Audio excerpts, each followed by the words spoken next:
Welcome to the Heroic Minds podcast, where we uncover the heroic stories of individuals battling through adversity and rising to the top of professional sport, business, and life, uncovering the characteristics, the secrets, the tactics to become the hero of your own story, because it is adversity that maximizes human potential.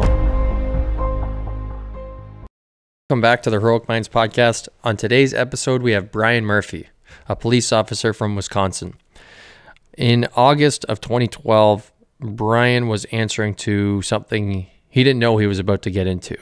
There was an individual that approached a Sikh Temple aiming to complete an act of terror and managed to do so in killing 6 innocent people and injuring many more.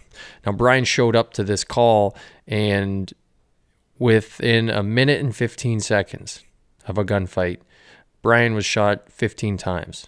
And I'm really going to leave it at that because you're going to hear the full story in this episode. But the coolest part of how Brian and I have this conversation is that he'll share a message or a concept or an idea, but then he'll tie it into the story from that day, or he'll tie it into a story from his life. The messages in this episode are really endless, from leadership to rationalization to staying calm amidst a gunfight where you realize you just got shot in the face. It's amazing that he kept fighting while he realized how many times he was getting shot. He even talks about the negative power of pity and really puts that in such a good way. It's an incredible call to action to really stop feeling sorry for yourself. He also talks about leadership and how you should act in a sense of how are you making everyone else feel? When people turn to you as the leader, how are you acting? And Brian goes in to talk about that while he was in the cop car bleeding and everyone else was going crazy. He was trying to stay calm because in that moment, he still knew he was a leader. It's crazy. I'm sure you're thinking that. This episode is incredible. The most exciting part of this episode, and it's in the very end, is that I just straight up ask Brian, what is a hero? And he shares what he believes. And he also backs it up with a story from someone in the temple that day that was a hero. It wasn't just him that day that was a hero. There was someone else, and he shares that story with us. So before we get going, remember to check out truelocal.ca. High quality meat, individually packaged, shipped right to your doorstep. I've said it before, I'll say it again. If you're going to give them a try, you have to order the turkey bacon. It's out of this world. And you can use my discount code if you want to give them a shot. It's Heroic Minds 25, all capital letters, to get $25 off a regular size box and $10 off a personal size box. You go on the website, you pick out exactly what you want, cancel it when you want, no extra fees, or just don't have them deliver as often. You pick the interval, so it can come every 20 days, every 30 days, every 28 days, totally up to you. Check them out at trulocal.ca, truelocal.ca. Alrighty, here we go. I did we call it WinX, but it's a TEDx talk. Yep. The short ones on, and I know we're venturing, like we're all over the place, but you'll get it because even to get to the level of being even projected to be in the NHL, you had to have won a bunch of awards and been the best player in various leagues and whatnot. So besides the fact that once that's over, there's a thing, you have to deal with that. But there's also a thing, and I did a TEDx on it, on the dark side of being a hero. As people throw accolades at you, they promote you to this entity that, one, you never aspired to be. You just wanted to do your job. And two is it's such a tenuous position because it goes on to the next. We never stay in the moment. We always quickly look at the next episode, the next person and whatnot. And what I found in my job now is that's a hard thing for guys to get over, is one, accepting that people want to be almost a part of you because it makes them feel better about themselves. And then the second part is, what do you do when that's over? When no one recognizes you anymore, when your name isn't, easily recognizable. It's a difficult position to be in, and that's one of the things I do with one of the jobs I do is just talking to a very select group of officers who were either shot, stabbed, car accident, and help them through that because, as you well know, everybody loves the winner. And when you're not winning or when you're not even in the game, it's a hard position to be in. Totally. It's even worse today, I think, because of social media, where you can build up this value now beyond already entering a room as a professional hockey player here in North America. At least you have this automatic value and people want pictures with you, et cetera. And like you said, the moment that changes, and then now with the social media side of things too, the moment you don't have value on social media, it's like, now what? And you already are telling yourself you're not good at anything else. So how do you dig for that value? How do you get over that hump? And it's interesting. And did you venture through that situation, or are you going through that in regards to the hero side of things? Oh yeah, absolutely. I mean, it's an odd situation. I mean, I grew up in Brooklyn. My mom worked in a bank. My dad was a sanitation worker, and there was a level of expectation that you worked hard, you tried hard, but you were only going to attain a very certain level, and that was going to be that. And you just, you shot for being happy, and then all of a sudden, this came about, and it went from 0 to 1,000 quickly. And I'm still fortunate because I still go out like you. I go out and I speak, and I have a message, but it's not the same. And I can remember after the shooting and my wife and I being home. This is like I'm still going through rehab and such. And I can remember looking at her and I said, "What am I going to do now?" And with people calling and, "Hey, we want you to come speak. We want you to do this." And that was never my life for almost 50 years. That wasn't my life. And now all of a sudden it was here. And I remember talking to my old chief of police, and we sat down and I'm like, we just having coffee. And I said, "You know what I want, Tom? I just want August 4th. Which is the day before the shooting." I said, "That's all I want. I don't want medals. I don't want plaques. I don't want anybody to know me. I just want August 4th, and I want my life back." And he just looked at me and he said, "Suck it up, because this is the way it is. You can't look back and say, that's what I want. You have to look forward and say, what am I going to go and what am I going to do with what's been dealt to me?" And it took a while. Honestly, it took about a year to figure it out and go, all right, I think maybe this is why I'm here. Maybe this is the better message to try and deliver than sit there and go, why me? And it's very easy to sit there. I remember talking to my daughter years and years ago, and I said, pity is one of the warmest, most comfortable blankets you can wrap yourself in. Self-pity it's comfortable. You can make it as fluffy or as whatever warm as you want it to be, but it never really helps you. It doesn't change the weather. It doesn't change anything. It just makes you stagnant and comfortable in that stagnation, which eventually leads to bad things. So that's, I think that was probably for me, it was taking it, and it was that first step, that first presentation, that people accepted it well. And, I remember talking to my boss from Armor Express who had me go and speak. And he said, you're a natural at this. And I said, it's just the story. I'm not making things up. I'm not pulling things from anyone else. I'm just telling you what happened and what happened to me growing up. So to me, it's very easy to give that information out, because I didn't need to research it. I didn't need to, glean. How can I focus this way or that? It is what it is, Well, and what is the biggest message, I guess, when you speak? And maybe, like you said, the message is different. It changes potentially when you are tying your story into a message. And I mean, I'm already writing things down of what you're sharing as it is, but when you speak, I guess, what is the biggest message, or what is it that you try to get across when you do speak at, say, a TEDx, or now with the new job when you're presenting and whatnot? What is that main take-home message you want people to relate to your story? There's a couple of things. One is you have to know. I just simply say you have to know your reason, and that is you have to know your reason for why you're doing what you're doing. And you know, if you think of it from a law enforcement / military perspective, what is it that's going to get you home at the end of the night? What is it that's going to make you do the best job possible? What's going to stop you from being complacent? And all those things wrap up into what's your reason? And for me, I know it's my wife and my family.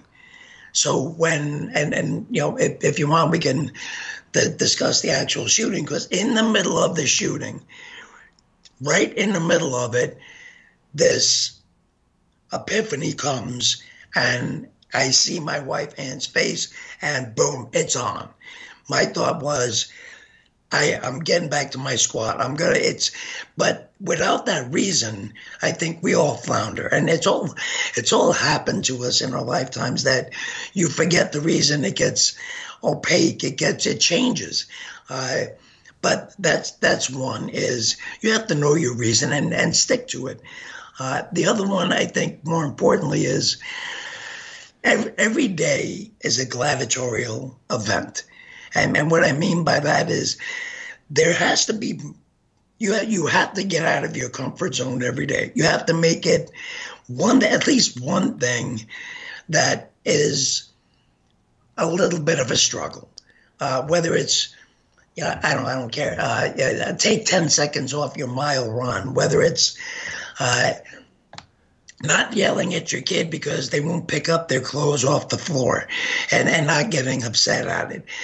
There's 1,000 upon 1,000 things, but that's what you have to do. And then and this again, Ben, this is just me. Mm-hmm. This is just my opinion. Is I learned more in learning what not to do than I learned what to do. I watched people around me fail and flounder and go directionless, and I thought that's not going to be me. I was always a super small kid growing up, but my thought is I will always make it that I'm the hardest guy to tackle. I'm the hardest guy to catch, and it was always in my head that I'm going to push a little bit more. And the funny thing is, all those little daily whatever you want to call them, those little daily wins in your own mental event, that's what builds resiliency. You know, I'm sure for yourself when you were 7 years old and it was, I am not doing another bucket of pucks, doing wrist shots, but you do one more. And you know what? When it comes around that it's time that you're tasked heavily, you already have that inbuilt because you pushed yourself. And as much as I've been with people who are great coaches, and they're more, to me, they were always more from a mental side, how to overcome obstacles than, being pushed physically. Does that make sense? Totally. I couldn't agree more. And you can go into the science side of the attachment of the body to the brain and the mind and the mindset and what people are able to do. But I could not agree more. I think that's phenomenal. As we talk, I'm realizing we're actually going backwards through what I initially thought we were going to do. My last question was about the hero, and I think we'll end up coming back to it again, but we're kind of going in reverse order, and this is fantastic. Being able to see the video and a video from the cop car and not really knowing exactly what's going on, but you can tell, you can piece it together from what you see and seeing the gunshots. And when you arrive at a scene like that, what is the first thing? Maybe what is the first thing you did, but what is the first thing you think you have to do? What is the first goal when you arrive? Okay, so if you look at that video, before I'm getting there, one of my last radio messages was, is the shooter still on scene or was he leaving? Because the way the temple setup is, there's a main thoroughfare, a state highway right outside. But to get into the parking lot, it's about, 1/8 of a mile to get in, but there's a rise. So when you drive in, you're just seeing roadway until you hit the apex of the hill, and then you can overlook everything. And my initial concern was this a fight in the parking lot? Because that's the way the call initially came in, was it was a fight. Then it was possible shots, and then there was someone shooting. But because of where it is and because it's so much off the beaten path, I wasn't thinking active shooter, just because you don't deal with active shooters a tremendous amount. That would be the second one in my career, which is a lot for a small city at any rate.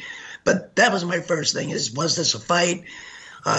Two people went at it. One guy shot another guy. And I didn't want to drive in while he's driving out. And now you're at a loss. You don't normally drive a squad car with your gun in one hand, the hand on the steering wheel, and trying to talk on a microphone. You just don't. So that was my initial. And then once I got there, when I came to the top of the hill, looked over the parking lot, and straight ahead of me, it looked like there was one person down. So that was my initial thought, was let me go take care of this person. At that exact moment, there was no shooting. There was no sounds of shots. There was nobody else in the parking lot except myself. And what I thought initially was one person down, but it was actually two.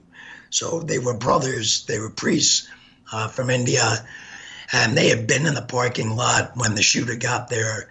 He had seen them, and there was a 10-year-old and a 6-year-old playing tag outside, and they watched the shooter come up and kill both those men.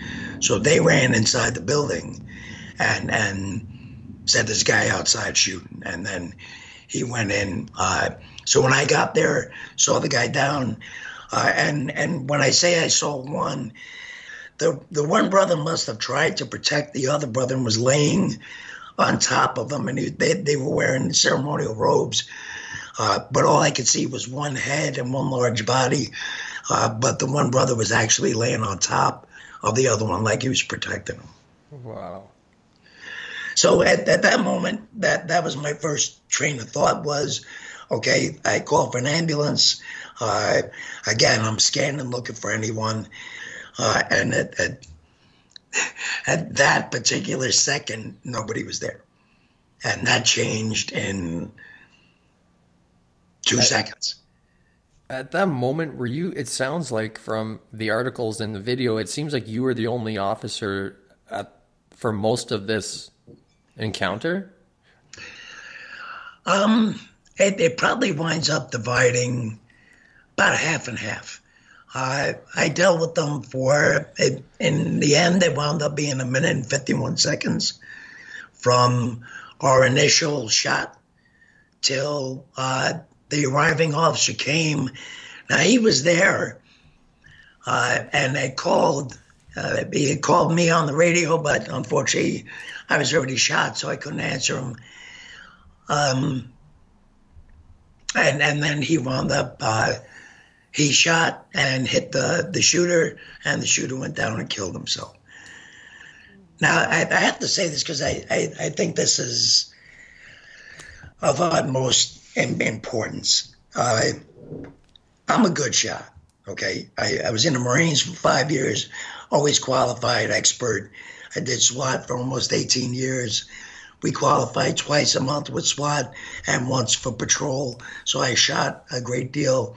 Now, I happened to be at the temple yesterday. The governor of Wisconsin came, and he made April in Wisconsin Sikh Awareness Month. So I was at the temple, and I had the hardest time with this piece of it.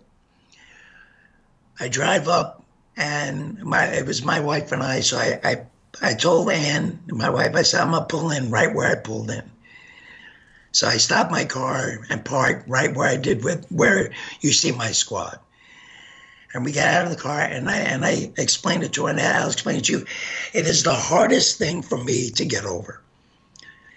Having been a good shot and everything else, when I get there and I call, send an ambulance, blah, blah, blah. All of a sudden he comes out the front. Now, the distance from me to him is about 40 yards.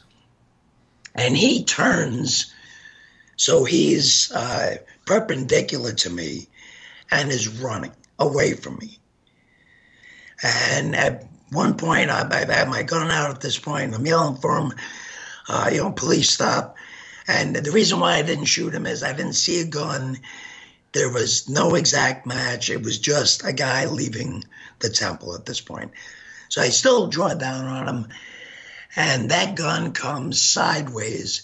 And he winds up running while shooting, one hand basically behind his back. And that first shot hits me right in the face. And I'll be honest with you, you couldn't make that shot. Ben, I will give you $1 million to take that shot and hit that target. And I've talked to guys who are professional shooters. It's an impossible shot. It just is. For you to even run forward and shoot, think about it. With one arm, what happens with weight in your hand? It goes up and down, and I mean it's insanely difficult. Let alone just throw the shot behind you. So, and the reason why I definitely do this in my talks is, you can be the best you can be. It doesn't mean bad shit's not going to happen to you. It doesn't. Sometimes you don't have to be good. You just got to be lucky, and he was lucky. And when I get there, every time I go to the temple, I look at that distance and I think of that shot and I just think, how did that happen? How? And my wife, God bless her, she's the smart one in the family. She just looks at me and she said, yeah, but if the shot went 2 inches higher, you'd have been dead. Mm-hmm. And she's absolutely right, because it would have hit me probably right under the nose, which is, if you're a sniper, that's where you're going to hit, is the spot right under the nose. It's going to kill you. So for me, that initial shot, when I look back on it, I look at that and I'm like, how the hell did that happen like that, you know? Wow. When you experienced that, and I don't know if you had ever been shot before that, but when you realize I was just shot in the face, and I mean, there's the pain, from my point of view, there'd be some fear. How is it that at that moment you then continue to work? Like, how is it that you continue to perform? What was that situation like in your mind? Was it, how did you not think I can't keep working? I actually, and I talk about this. So, when I grew up in Brooklyn, I was 60s and 70s, and it was probably lower middle income neighborhood, and we just fought a lot. I mean, everybody fought. You fought, twice a day some days. But what I mean by that is, you threw a couple of punches, you wrestled to the ground, and then you got up, and that was it. You were over. So I was used to getting hit, because I told you I was the smallest guy, and shockingly, I was a wise ass. So it happened a lot. But that initial shot to the face actually felt like a punch. That's it. It just felt like a good punch. Now, in front of me is a line of cars. So I went behind the cars to take cover and look for him. And it was just in that second from standing to going to behind the engine that I lost sight of him. And then I checked myself real quick, and I actually felt fine. Now, that bullet had gone down my throat, ripped up my esophagus and my voice box. It hit my spine, and it ricocheted, and it's right behind my carotid artery. It's about 3 millimeters by my carotid artery, and it's still there. Again, though, I didn't feel bad, and in my head, I checked myself and I saw I was bleeding, but I didn't try talking at that point. I'm in the middle of a gunfight, and that was my only thought: is I'm in a gunfight, right? Let's get it on. And then it's that, I guess I never looked at it like, oh, I should leave. My answer, my thought process was, this is what I've trained my whole life to do. Is worst case scenario, and this is the ultimate worst case scenario. And no, I hadn't ever been shot before, and I never shot at anybody before. But our department fortunately was very well trained. We did a lot of scenario based training, so from a mindset, you have a better mindset because you've encountered at least similarities before. So at that point, I'm looking for him, and I don't see him. So if you're watching the video, you can see, and he stops running and actually doubles back. So when it was 10 seconds later, I'm still looking for him. I can't see him. He's still shooting. And there's a thing called, you should get off the X, which just simply means in a gunfight, you don't want to stay in one spot too long because it's easy to zero in on you. So I step out from behind the car, bring both my hands up with my gun, and unbeknownst to me, he had actually came back and was about 10 feet to my left behind me. And the next shot hits me and it takes off half my thumb and it shoots the gun out of my hand. And I don't know if you've ever experienced this as an elite level athlete, but I imagine you have. You're in a high stress championship game that you're on a breakaway that, there's nobody there. Do things ever slow down for you that you're like, this is like slow motion almost? Is that what, you ever have that? Yeah, and I don't know if it would be the same way that you are speaking about in your situation, but yes, I mean, it's almost as if you know exactly what needs to be done, and right now in that moment, all you have to do is execute, and it seems as if time slows down because there's really nothing else other than you know what you need to do. There's no one around, and I could relate to that part of it. So and I haven't studied it extensively, but part of that reasoning is your brain is functioning so quickly that it makes things seem slower than it is. So when that bullet hits my hand and my gun goes flying and my thumb just explodes, and I'm looking at my thumb and I can see the bone at the end of my thumb, and on my mother's grave, I look at my hand and in my head, all I could think of is, shit, that's going to leave a mark. And I know it sounds like I'm making it up, but it's not, because everything is slow at this moment. And he doesn't obviously feel these things, so he's just continuing to shoot. So he hit me in the arm, he hit me in the leg after this, and without going into a lot of options and what would you do type thing, there's a car there. I know my partner's there. Either he's there at the moment or he's coming. So I take cover under the car, and this is where that moment of silence comes in. So I'm under the car. He walks by, and he's shooting at me under the car. I had turned and stuck my vest out to give him. My only target would have been my bullet-resistant vest.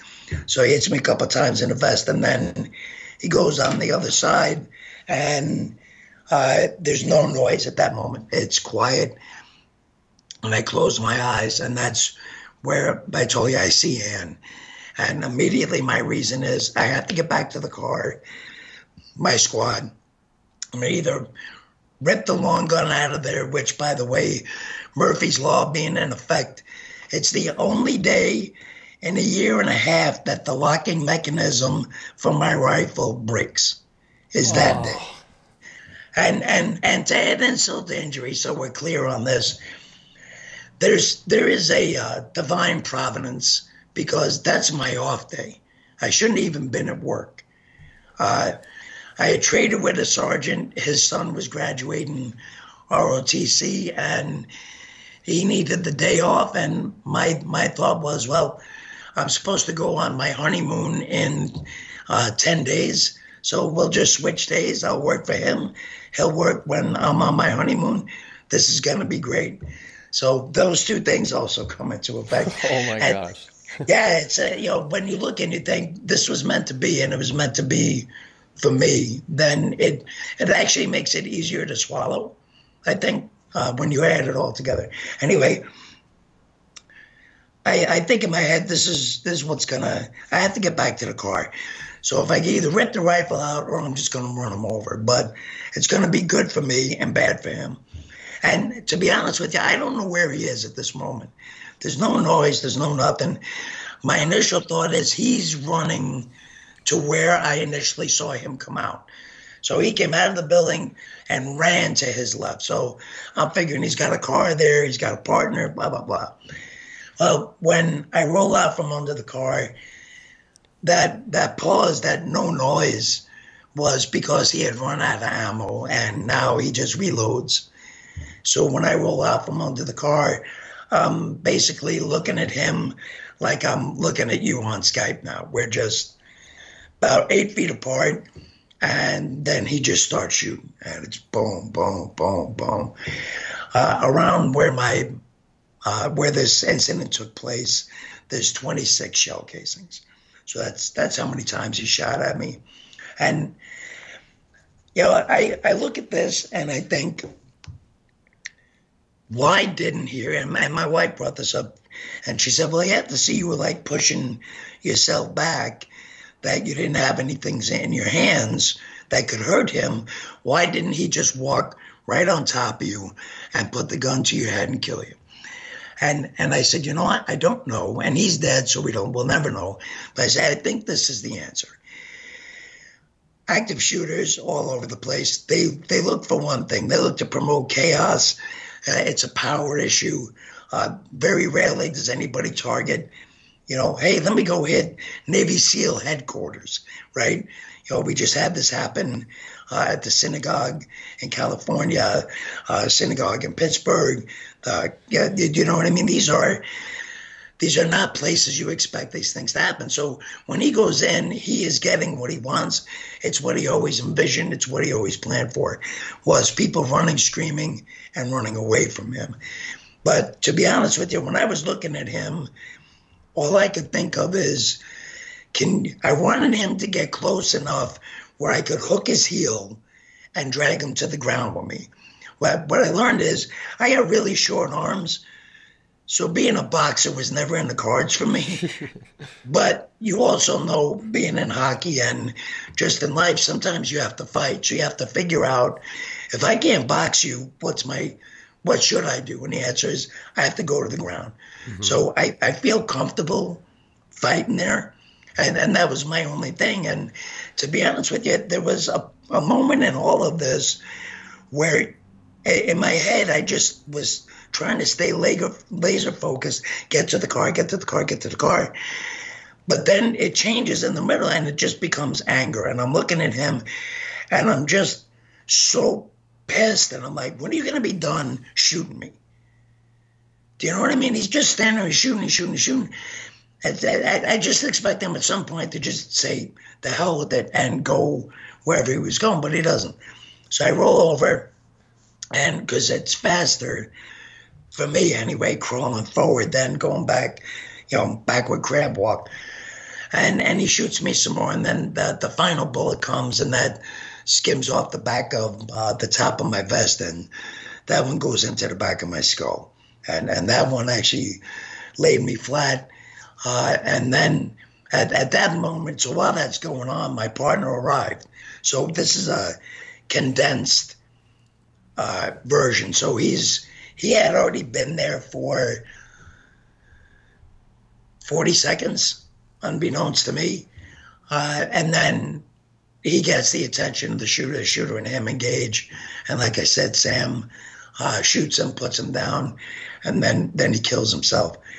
And in the meantime, I was between the cars where they couldn't see me. So my thought is, I need to get out where they could see me. So I just crawled out, and then they were able to come and get me.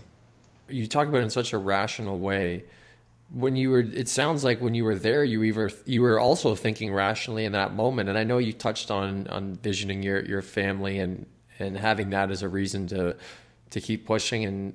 But what is it in your training maybe, or in your life, you're growing up, that you were able to think rationally through that entire process, even while being shot and knowing you were being shot in the head too, is that you still had a rational thought. And I wondered, what is it that you've trained or practiced that's kept you in that mindset, or helped keep you in that mindset?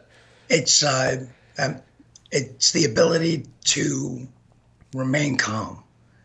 I will put that at the top of everyone's list. Is if you can remain calm, you can make good decisions. That possibly, like in my case, decisions that are life-saving.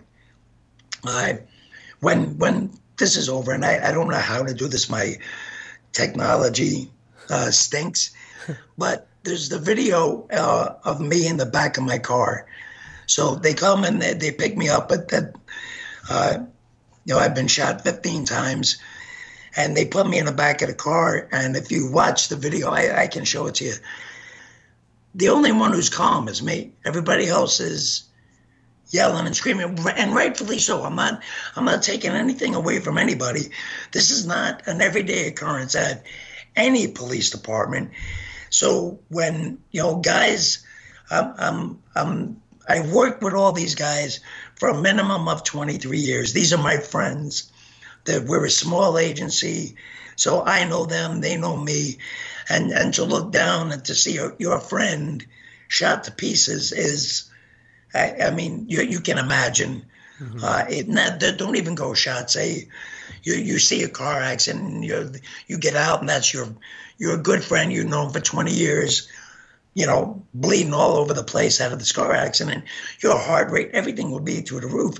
But we had always practiced autogenic breathing. There's a lot of names for now. Autogenic breathing, combat breathing, Navy SEAL breathing, box breathing. But we always practice that. And as most people will tell you, in day-to-day activities, I can be kind of a hothead. But when it's chaotic, that's when I can take it down and stay calm. It's almost better for me to be in chaos. That's my operating zone, where I can function, where everyday minor stuff, kid stuff on the floor, blah blah blah, that like drives me nuts.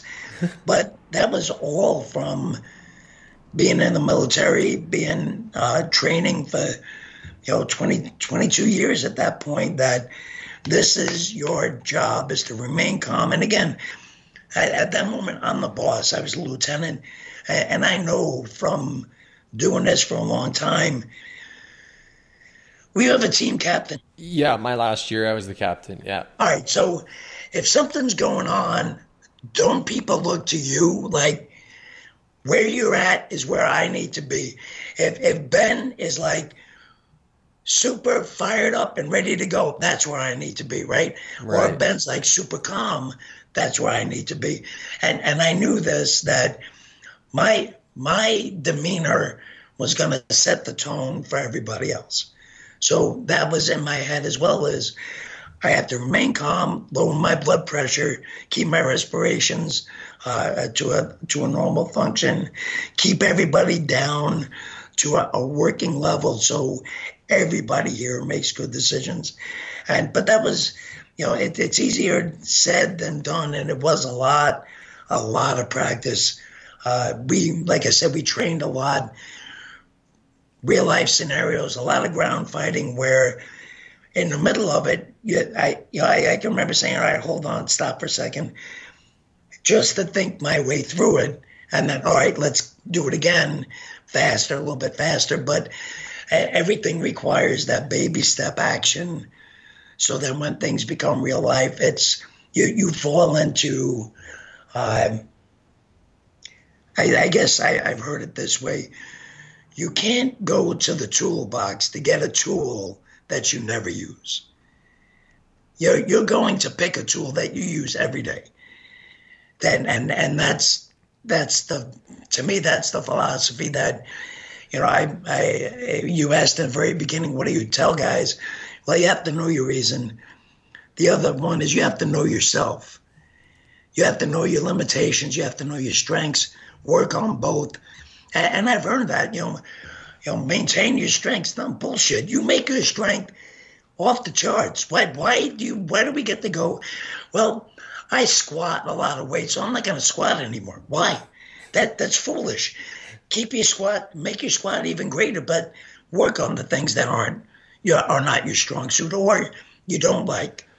But you have to do that. So, and your equipment, and that's part of my issue with the gun lock was I didn't know that there was a way to unlock that lock without using the electronics, and that's on me because as somebody who would need that in the most gravest of situations, I didn't, and I don't blame anybody else. I blame myself.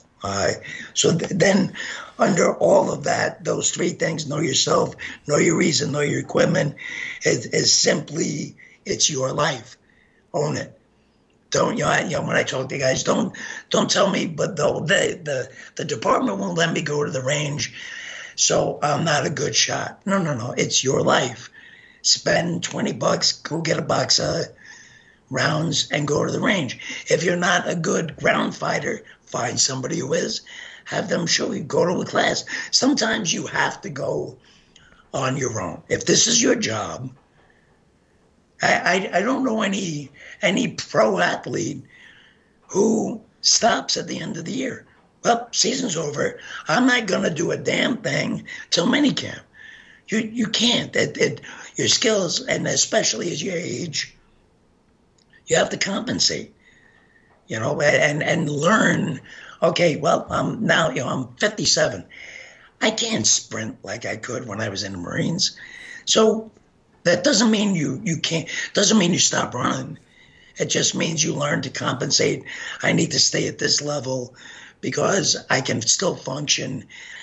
And no, I'm not an Olympic sprinter, but I'm going to get where I need to go. Does that make sense? Before I sum things up with a question, I have one more little topic I'd like to dive into again, which we touched on in the beginning, is what is your approach to, a different race, a different culture, different religion that you ultimately risked your life for? And where has that taken you today? And what is your approach to that entire discussion that is unfortunately often in the media today? Did you by any chance happen to see the video that just came out on the University of North Carolina, Charlotte shooting? No, I did not. All right, that just happened yesterday. And if you watch, there's somebody is walking out of the building, obviously one of the students who has a phone. And here's the bottom line, and it's that I'm no different than any other 99% of law enforcement. Every other cop's running in. They're not looking to say, well, what religion are they inside? What dorm is this? Nobody cares. When I got sent to that call, my thought was, a Sikh religion. Well, you know what? I don't know that much about them, so I'm going to take my time. That's such nonsense, and I hate to say it, it is media made and media driven. The majority, and I'm not saying this even from a law enforcement perspective, the majority of people will always go out of their way to help somebody in trouble. But we don't focus on that, and I think that's part of the detriment to society. Now, having said that, there are people in law enforcement who do not belong there. It's a fact. But there are people who are accountants who shouldn't be accountants.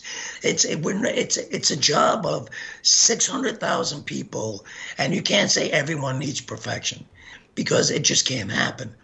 But you need to, and I've worked for a lot of different things, and one is it's called the Valor for Blue program, and it's put on by Bureau of Justice Assistance, the feds. That if you look now, and I hear this wherever I go, people say, oh, people hate cops. No, it isn't. That's absolutely not true. It's the program that you're being told is on the air, but most people who are living their lives and doing their jobs will tell you no. That I love it. I understand they're doing a job. Nobody wants to. Here's the difference, and we always crack each other, firemen and police, right? I don't care where you go. It's always the same. Everybody loves to see the firemen because they're going to put the houses on fire. They're going to help you. Nobody wants to see the cop because you're either in trouble because you did something wrong or something is bad, and we have to go and do it. So I look at that and I know there's so much emphasis put on differences, on whether it be religious or cultural or ethnicity. But I still stick to this. If you took 50 people from 50 different religions, sexual, orientation, I don't care what it is, 50 different backgrounds, put them behind curtains and mask their voice. And you ask the same specific set of questions. What is that? What is important to you? What's important to you on a day-to-day basis? Where do you see things? Everybody says the same. Nothing changes. But then if you lifted the curtains and you saw, one guy was from Chad, and one guy was from Canada, and one guy was from Japan, and they were wearing the different religious garbs, immediately you go back to the stereotype that we grew up with and you created for yourself. That is the crux of it, is you have to stop that early on and make being accepting part of your life. No side jokes, and I see it all the time. But I've seen it at events for greater good things, but people still are on the side having many conversations about, whether someone has too many earrings or too many tattoos or blah, blah, blah. My answer is, who gives a shit? It's people are people, and we all want the same things. Stop buying the hype into, and I know, especially in the U.S., you hear so much on, this is Trump's fault, this is Trump's fault. Please, if you honestly believe that these feelings didn't exist prior to him taking office, you're a fool. You're a fool. Now, do people look at the way he portrays things and use it as an excuse to further their own belief? Probably. But don't say he caused that. He didn't cause anything. You grew up with it. You developed it. You worked on it all by yourself or with your parent or your peer group. But don't act like one person in charge changed your whole view of how you view another religion, ethnicity, or whatever.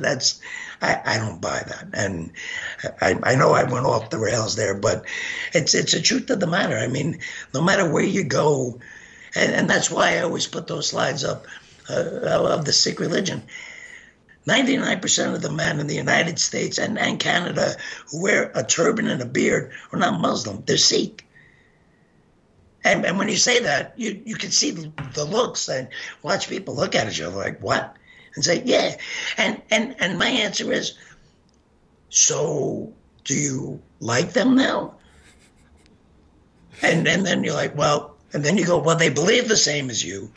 They believe in hard work. They believe in serving each other. Serve and protect is the motto of the Sikh religion. Are you okay with them now? And if you go, well, yeah, then you go, well, you're a fool because they didn't change. You changed, right? Because that's what it comes down to is you have to educate yourself and just be a little bit open. And don't get me wrong. My growing up was, we had a name for everybody who wasn't Irish. Okay, that's just the way it was. My dad could rattle off a dictionaries full of slang names that you gave to everybody. But that was him. And like I said, going all the way back, you learn things. I learned what not to do. And I was fortunate. One of the places I got to work was I worked at the United Nations in New York. So I knew guys from all over the globe. And at the end of the day, it's all the same. I'm worried about my kids. I got to pay my mortgage. We all want the same things. We basically want the same. Don't make it bigger than it needs to be.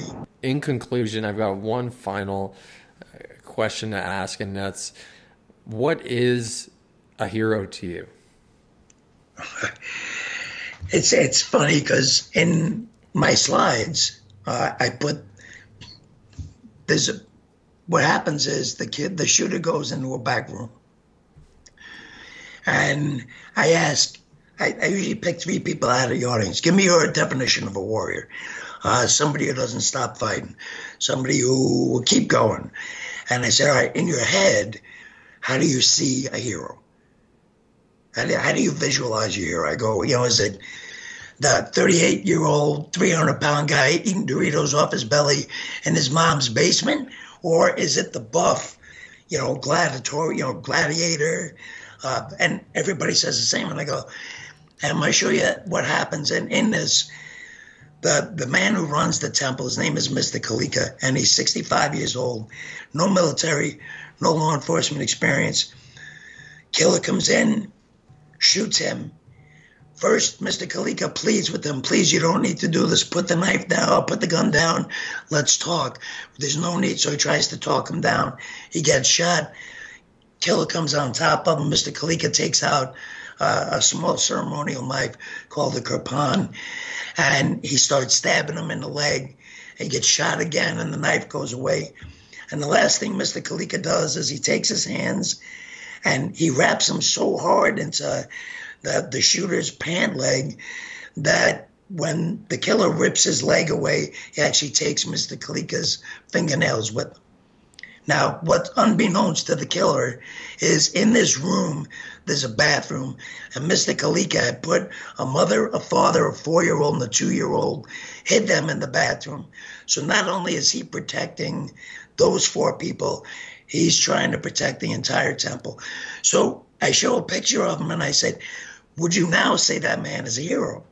So being a hero is not about what you look like. It's about where your heart is. And to me, a hero is doing the right thing for the right reason with all your heart and all your mind. That's what a hero is.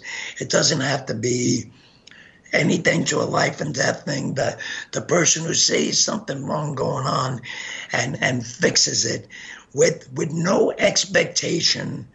And I think that's the big caveat here, Ben, is with no expectation of acknowledgement or medals or plaques or anything else, but just doing it for the right reason and just to be good. That's a hero. To me, that's a plain and simple hero. And I always look at Mr. Kalika, and I think you are, without a doubt, if they could have given you the Congressional Medal of Honor, they should have, because he did everything he could to protect everybody. And here's the last thing I'm going to tell you.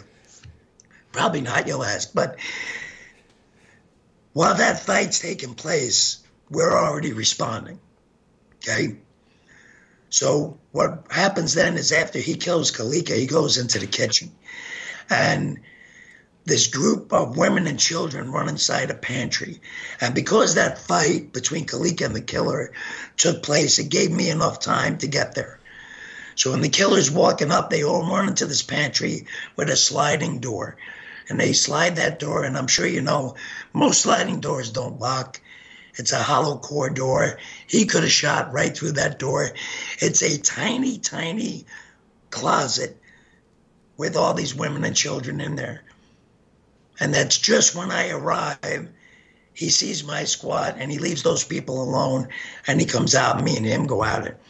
It's a year after the fact, and I'm at, they hold a memorial every year in Oak Creek. And I'm at the memorial, and this little tiny older woman comes up, and she goes, "Oh, Lieutenant, you're my hero." And I don't like that word for me. I think on a grander scale. And I said, "Nope, everybody did a great job." And she said, "No. Lieutenant, I was in the pantry, that little tiny room. And I said, oh my God, I said, you know what? I knew it happened, but I didn't know, who was there. And she goes, do you know how many of us were inside the pantry? And I said, no, no, ma'am, I don't. And she said, there was 15 of us. And I said, oh my God, I said, I'm so happy you're all with us. And she looked at me and she said, you don't get it, do you? And I said, no. And she said, how many times did you get shot? And I said, 15. And she goes, that's right. And there was exactly 15 of us in that pantry. Wow. Yeah. See, that exactly. I got goosebumps. And I realized at that moment, there were times in your life, and Churchill said this, and I'm just going to paraphrase it. There's going to be a time in your life when you're literally tapped on the shoulder and asked to do something that was meant for you. And what a tragedy if you're not ready. And I thought after the fact, my whole life from the, Brooklyn to the UN, to the Marines, to my department, all of that culminated in that moment when I got tapped, because if I don't show when I do, those 15 people are going to die. And if it wasn't for the hero, Mr. Kalika, doing what he did, just pause him enough to allow me to get there, it doesn't work. So there's, as much as we love to think there is no divine intervention, I can argue there is sometimes. That brings us to the end of another Heroic Minds podcast. I encourage emails. I encourage constructive criticisms. I encourage recommendations. My email is always in the description of these episodes. I'm a sponge. I want to learn any ideas, concepts. Please share them with me. Let's keep the conversation going. I'm Ben Finelli. This is the Heroic Minds podcast. We'll talk again soon.